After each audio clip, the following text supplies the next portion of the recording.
a SPDT single pole double throw, you need a slide switch, two LEDs with different color if you want, and two 440 ohms resistors. And here is how to connect it. You can use a breadboard if you want. If you have soldering, you can solder it. So you need to connect the positive wire of the battery directly to the common wire of the slide switch. Then you need to connect this each side to the resistors like this.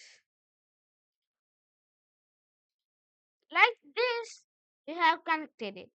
So it will give power when it's like when the slide switch is in this side, it will give power to this and this side this.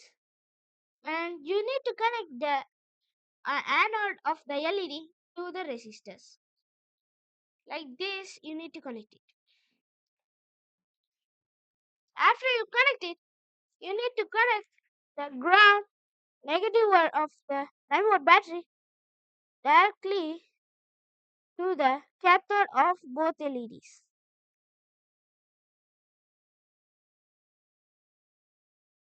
And yes, we have made it.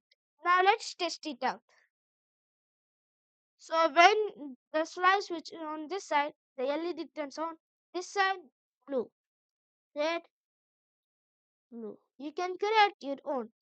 If you want to use a breadboard, here is the image.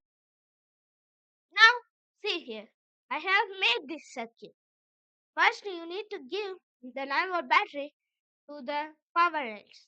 Then, you need to take the positive wire to the slide switch, and then you need to add a resistor through the bridge, and here you need to follow the resistor to the anode of the both LEDs like this. Then you need to connect the ground. Then you need to connect the cathode of the LEDs to the breadboard negative. Like this, you can create your own SPDT. And make sure you like, subscribe, and share. And don't forget to click on the bell icon so I can receive my future videos. Thank you.